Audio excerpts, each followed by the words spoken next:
Bonjour, c'est Jean-François d'Agir et Vivre Enfin là, et je vous parle aujourd'hui de démissionner quand on est un professeur ou un professeur des écoles. Et oui, un sujet drôlement important et drôlement capital, car il en va aussi peut-être de la qualité de l'enseignement dans nos écoles, puisqu'il existe chez nous, dans nos écoles, un pourcentage non négligeable d'enseignants qui sont, alors on va dire, moins motivés ou qui sont démotivés et qui envisagent même non pas encore le suicide, mais peut-être parfois le suicide social qui consiste à démissionner. Alors essayons de réfléchir à cette problématique et essayons de nous demander pour quelles raisons un enseignant peut avoir envie ou besoin ou n'avoir d'autre recours que de démissionner. Il est évident que si l'enseignant envisage de démissionner, c'est que les avantages qu'il avait dans le métier jusque-là ou qu'il croyait avoir ne sont pas là. Alors rappelons un peu tout de même les avantages du métier. On a une certaine sécurité de l'emploi. Je suis enseignant, ça fait 36 ans, je suis prof des écoles et on a quand même une certaine sécurité de l'emploi, bien que parfois ce soit relatif dans certains cas. On a quand même un salaire qui n'est pas négligeable, un couple d'enseignants n'est pas malheureux, et puis aussi, on a quand même un temps de travail, alors ça dépend des enseignants, mais on a un temps de travail demandé, exigé, qui n'est pas phénoménal, même s'il y a des préparations, des corrections, c'est à chacun de voir et de s'exprimer sur le sujet.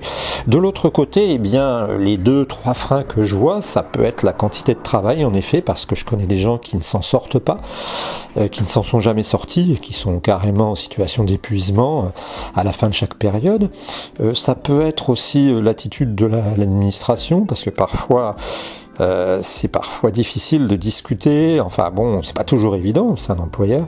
Et puis l'autre raison, ça peut être les parents aussi, incompréhension des parents, montée des parents contre vous, etc. Donc voilà au moins des facteurs identifiés. Maintenant, est-ce que ça vaut le coup de démissionner? D'abord, il faut réfléchir et se dire que démissionner, on va démissionner à différents âges. On peut démissionner quand on rentre dans le travail, ce qui est un peu bête parce qu'on a passé 5 ans à travailler, à essayer d'y arriver.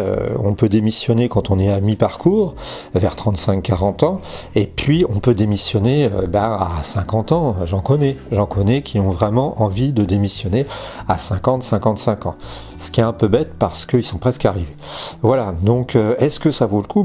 La première des choses qu'il faut repérer et qu'il faut se dire, c'est que nous ne sommes pas formés pour le privé. C'est-à-dire que si la plupart d'entre nous quittent, si la plupart d'entre nous démissionnent, si nous ne sommes pas en couple, ou même si nous sommes en couple, nous allons chercher à trouver de l'argent. Nous allons chercher à subvenir à nos besoins. Et dans ce cas-là, nous allons chercher à gagner de l'argent. Et ça va pas être évident parce que nous allons aller dans le secteur public et déjà là ça va être sans doute public, j'entends un peu, à aller dans un secteur, peut-être même le privé bien sûr, mais nous allons aller dans un secteur où nous allons finalement nous retrouver à travailler on va dire 5 jours par semaine, en gros de 8h à 6h du soir, quoi. Donc déjà on a une montée du nombre d'heures de travail, nous n'aurons pas les mêmes vacances, et puis on va se trouver dans un milieu souvent très concurrentiel, avec un peu une règle de la jungle, ce qu'on n'a pas toujours dans nos métiers. Ce qui me fait dire que avant de démissionner, l'enseignant devrait réfléchir beaucoup avant de faire ça. Parce que c'est bien beau de dire il m'emmerde, je me barre, ça on en convient, c'est toujours formidable, c'est de dire ça, mais la contrepartie c'est qu'il faudrait trouver quelque chose qui fasse que la personne puisse vivre et subvenir à ses besoins. Alors ça c'est pas évident et souvent on se fait des idées parce qu'on fait une mini enquête de marché, on va autour de ses 3 copains et puis qui nous disent ah ouais c'est sûr, si tu avais une boutique de livres anciens je suis sûr que je viendrais acheter chez toi. Et puis en fait on ouvre sa boutique de livres anciens, on dépense 5 000 € pour la mettre en état et puis au bout d'un moment c'est le carton. carton vide et puis retour à la case départ, sauf qu'il n'y a plus de case départ puisque on a démissionné. Alors la solution à mon avis, c'est de bien faire attention, voire même de commencer une activité en parallèle si c'est possible, en prenant par exemple un mi-temps. Bon, c'est peut-être la manière, on va dire, la manière pépère de faire, mais c'est une manière assez correcte, assez rationnelle de procéder. Alors personnellement, j'ai vu des gens qui ont très bien réussi, entre autres sur internet, des gens qui sont devenus coachs, des femmes qui sont devenues conseillères beauté, conseillères forme et tout. C'est possible.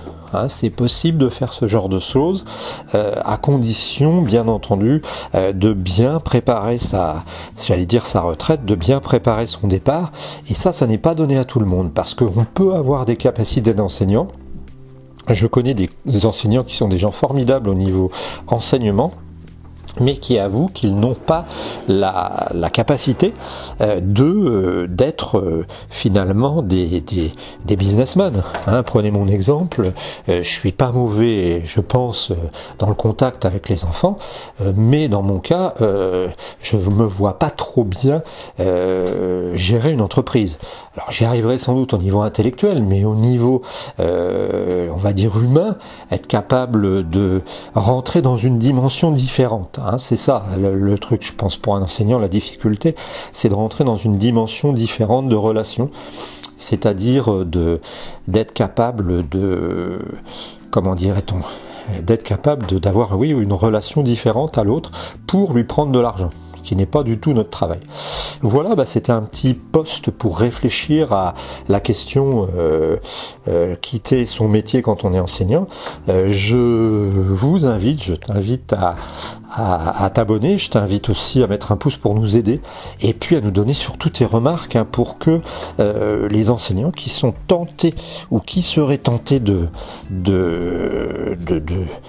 prendre la tangente, eux aussi puissent de leur côté aller vivre tranquillement leurs rêves et réussissent à faire ce qu'ils ont à faire. Voilà, je te souhaite une bonne journée et puis suis nos programmes. Allez, salut!